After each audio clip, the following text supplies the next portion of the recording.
Starlink, Elon Musk's satellite internet service, could help Iranian protesters in the fight against their brutal regime. That's why lawmakers are calling on the State Department to coordinate the effort on the ground.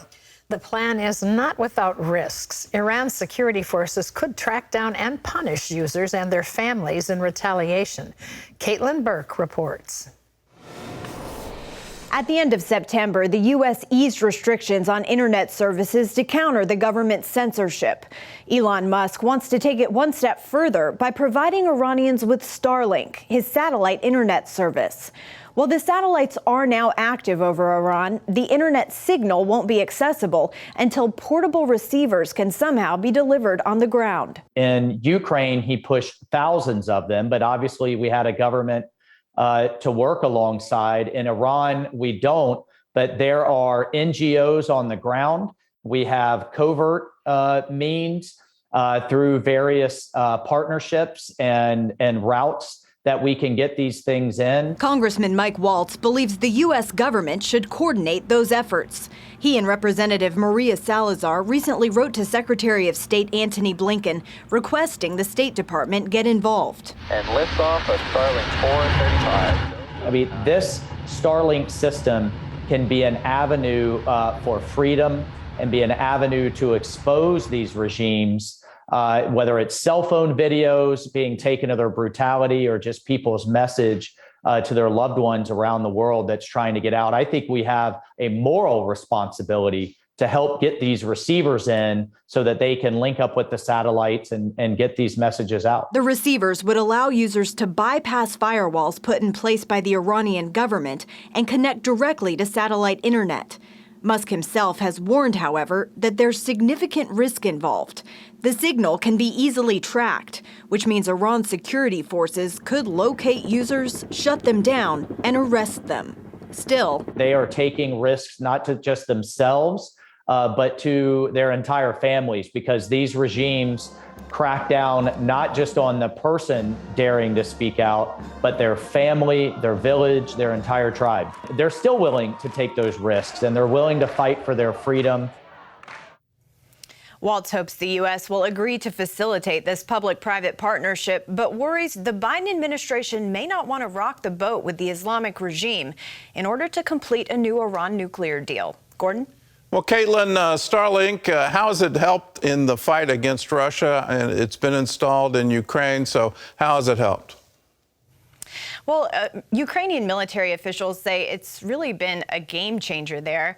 Russia was looking to totally block communications, and Starlink allowed the Ukrainian military to bypass that. So not only were they able to communicate with their troops on the front line, their troops on the front line were able to let their families know that they're okay, and they were also able to use military technology that relies on an internet signal like drones, and they're still actively using that today. Now, clearly, one big difference between Ukraine and Iran is that the Ukrainian government wants Starlink and the Iranian government does not. But lawmakers say if we can find a way to activate it in places like Iran, then it can also be used as a tool for other oppressed nations like Cuba and China or North Korea.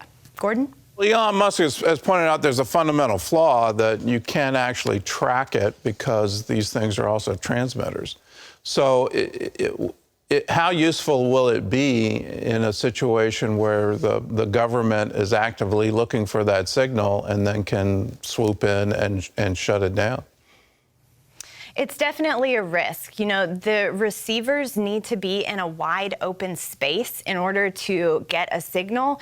So they're going to be pretty obvious, you know, if they're mounted on a roof. And as you said, the signal is trackable. And Musk warned about that in Ukraine.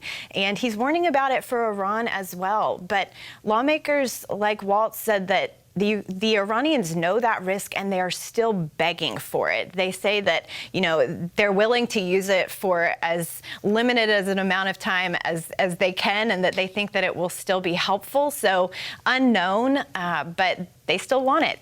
Gordon? Well, let's talk about the protests in Iran that continue to grow. So how is this changing and how is the government responding? So the protests entered their fourth week as of Sunday, and people are only growing more and more emboldened. Over the weekend, a state-run newscast was actually hacked. First, a picture of a cartoon mask popped up during a segment with Supreme Leader Ayatollah Khamenei, and then his picture popped up on the screen with a target on his head, alongside the images of the women who have been killed in Iran over the last month. So the protesters are finding a way to get around the government blocks on the internet and on social media apps, and they're still getting their message out.